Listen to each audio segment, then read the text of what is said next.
नाज़रीन, यहाँ पे शेर अफजल मरवत ने एक स्टेटमेंट दिया अलीमा खान के बारे में, अलीमा खान साहिबा ने एक स्टेटमेंट दिया शेर अफजल मरवत के बारे में, और ये जो स्टेटमेंट है ये बढ़ते जा रहे हैं, एक दूसरे के खिलाफ स्टेटमेंट्स आ रहे हैं, शेर अफजल का अलीमा खान के बारे में, अलीमा खान का शेर अफजल के बारे में।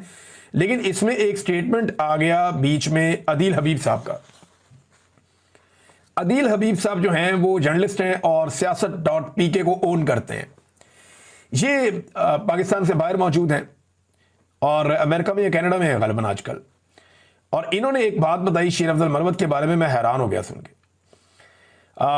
यानी इन्होंने कहा कि पिछले दिनों अमेरिका में आया हुआ था, क्योंकि अलीमा खान साहबा का एक ट्वीट है वो फौजिया सिद्दीकी साहबा ने किया, जिसमें अलीमा खान साहबा का जो स्टेटमेंट है वो ये कह रही हैं कि शेर अफजल मरवत जैसे बेशरम लोगों को टीवी पर भेज कर कहा जाता है कि इमरान खान की फैमिली को अटैक करो, झूठे इल्जामात लगा दो।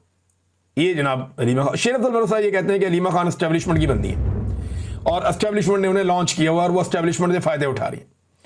हालांकि अगर एस्टेब्लिशमेंट, फिर इसका मतलब है एस्टेब्लिशमेंट तो एंटी आसिम मुनीर है, क्योंकि अलीमा खान तो ये वाहिद वो खातून है जो बाहर आकर आसिम मुनीर का नाम लेती हैं और पैगाम इमरान खान का पहुंचाती हैं खुलकर। तो ये कैसी एस्टेब्लिशमेंट से डील है कि उनके आर्मी चीफ का ही नाम लेती हैं बार बार। बहरहाल ये मरवत साहब की अपनी अंडरस्टैंडिंग है, लेकिन ये अदील हबीब साहब ने बड़ी खौफनाक बात की है। और क्योंकि उन्होंने ये बात ऐसे मुल्क में बैठ के की है जहां पे शेर अफजल मरवत साहब चाहें तो जाके चैलेंज कर सकते हैं अदालत में कि ये मेरे खाते में बात क्यों डाली गई है। लेकिन अदील हबीब साहब क्योंकि जर्नलिस्ट हैं, उनको इस बात का आइडिया है कि जो उन्होंने बात की उसकी गवाहियां उनके पास मौजूद होंगी, और गवाहियां मौजूद होने की वजह से उन्होंने उस सरजमीन पर बैठ के ये बात कर दी है। उन्हें पूरा यकीन है कि शेर अफजल मरवत उन्हें अदालत में चैलेंज नहीं करेंगे, वरना इस तरह के मामले में अदालत में चैलेंज किया जाए तो मुसीबत बन सकती है। लेकिन उन्होंने कहा क्या, वो बताते हैं जी कि पिछले दिनों अमेरिका में आया हुआ था और ऐसी मुगल्लज़ात फैला रहा था कि बयान करना भी मुमकिन नहीं है। कहता है कि इमरान खान की नज़र बुशरा बीबी की बेटी पर थी। ये बड़ी नीच बात है अगर किसी ने भी की है तो। बुनियादी तौर पर बैरून मुल्क पाकिस्तानियों में इमरान खान के खिलाफ जहन साजी की कोशिश कर रहा है। ये जनाब अदील हबीब साहब ने की है, मैं बात दोहराना भी नहीं चाहता, बड़ी मायूब बात है। लेकिन अगर ये बात गलत है तो शेर अफजल मरवत साहब जाके वहाँ अदालत से रुजू कर सकते हैं जहाँ पे अदील हबीब साहब मौजूद हैं। और अदील हबीब साहब ने अगर वहाँ गवाह पेश कर दिए जिनके सामने शेर अफजल मरवत साहब ने ये बात की तो वो एक नई मुसीबत बन जाएगी। बहरहाल एक और खबर है, उस पर चलते हैं नादरीन। ये भी एक बड़ी इंपॉर्टेंट खबर है नादरीन। खबर यह है कि बाजोड़ से एक जरगा बना था जो तालिबान के साथ टीटीपी के साथ मुज़ाकरात कर रहा था, बातचीत कर रहा था।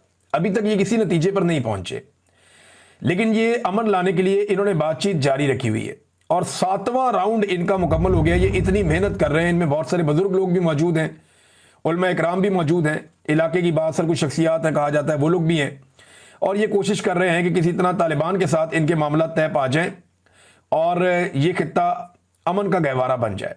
बाजोड़ के लोगों ने बहुत तकलीफ बर्दाश्त की है और वो एक बड़े मिलिट्री ऑपरेशन के मुतहम्मिल नहीं हो सकते, क्योंकि उससे बड़े पैमाने पर नकल मकानी होती है, लोगों का बहुत नुकसान हो जाता है और दहशतगर्दी ख़त्म भी नहीं होती। अब उसमें यह कहा जा रहा है कि अफगानिस्तान हुकूमत से भी दरख्वास्त कर रहे हैं कि अपना किरदार अदा करे और इस मसले को हल करवाए। ये जिरगा के सरबराह हारून रशीद साहब ने ये स्टेटमेंट दिया है।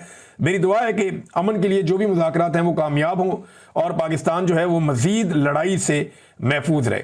नादरीन, मरी के रस्ते के अंदर रेडियाँ वड़ियाँ लगी होती हैं। आपने कभी अगर आप घूमने के लिए मरी जाएँ तो रस्ते में कोई छलियाँ बेच रहा है, कोई नारियल बेच रहा है, कोई और चीज़ बेच रहा है।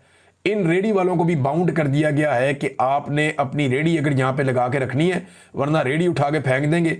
अगर रेडी यहाँ पे आपने लगा कर रखनी है तो उसके ऊपर मरियम नवाज का फोटो लगाओ। अब वो बेचारे ला के फ्लेक्सें उनको दे दी गई हैं। वो बेचारा कोई जूस बेच रहा है, कोई कुछ और बेच रहा है, कोई नारियल पानी बेच रहा है, कोई जो है वो वहाँ पे छलियाँ बेच रहा है, भुट्टे, वो उन सब के ऊपर मरियम नवाज के फोटोज़ ला के लगा दिए। कैसी नरगसियत है, पागलपन है कि ये खातून यहाँ से गुजरती है लिहाजा इसके फ़ोटो यहाँ पे भी चिपका दो।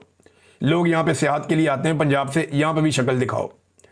इनको इस बात का आइडिया नहीं है कि जितना ज़्यादा ज़बरदस्ती आप लोगों को अपने मुंह दिखाते हैं, लोग उतना ज़्यादा आपसे चिढ़ते हैं, उतना ज़्यादा परेशान होते हैं लोग कि यार ये क्या है, जहाँ जाओ ये शक्ल नज़र आती है।